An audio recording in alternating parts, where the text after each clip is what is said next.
রাজশাহীর গোদাগাড়ী উপজেলার কাকুনহাট পুলিশ ফাঁড়ি সংলগ্ন সেবা ক্লিনিক অ্যান্ড ডিজিটাল ডায়াগনস্টিক সেন্টারে সুনির্দিষ্ট অভিযোগের ভিত্তিতে ভ্রাম্যমাণ আদালত পরিচালনা করা হয়েছে।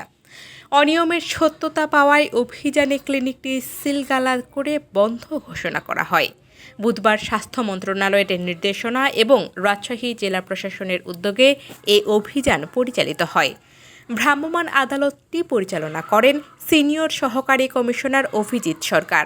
অভিযানে রাজশাহী জেলার ডেপুটি সিভিল সার্জন, স্থানীয় উপজেলা স্বাস্থ্য কমপ্লেক্সের প্রতিনিধি এবং সংশ্লিষ্ট অন্যান্য কর্মকর্তারা অংশ নেন।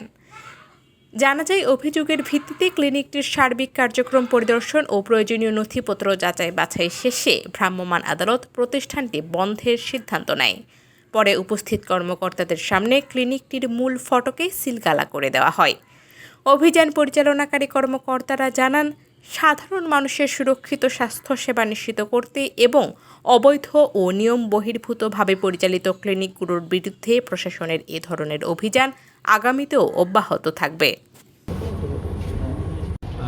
আপনি যেভাবে দেখছিলেন যে এখানে আসলে এটা নাম দেওয়া হচ্ছে সেবা ক্লিনিক অ্যান্ড ডায়াগনস্টিক সেন্টার, এখানে আসলে বেসিক যে সেবা দেওয়ার মতো সক্ষমতা কিছুই এই প্রতিষ্ঠানের নাই। তো তৎপ্রেক্ষিতে এর পূর্বে এখানে জেলা সিভিল সার্জনের কার্যালয় থেকে এর আগে অভিযান পরিচালনা করে এনাদের সকল ফাইল রেজিস্টারপত্র সব জব্দ করা হয়েছে। আমার সাথে আমার ইউএসএফ মহোদয় আছেন, আমাদের সিভিল সার্জন অফিসের ডেপুটি সিভিল সার্জন আছেন। পরবর্তীতে এর বিরুদ্ধে যে প্রশাসনিক ব্যবস্থা গ্রহণ এবং যে ঘটনাগুলো ঘটেছে, যে অভিযোগগুলো এসেছে তার পুঙ্খানুপুঙ্খ তদন্ত হবে। তদন্তের পরে এটাকে এর বিরুদ্ধে ফাইনাল যে ডিসিশনটা সেটা স্বাস্থ্য মন্ত্রণালয় নেবে। ধন্যবাদ।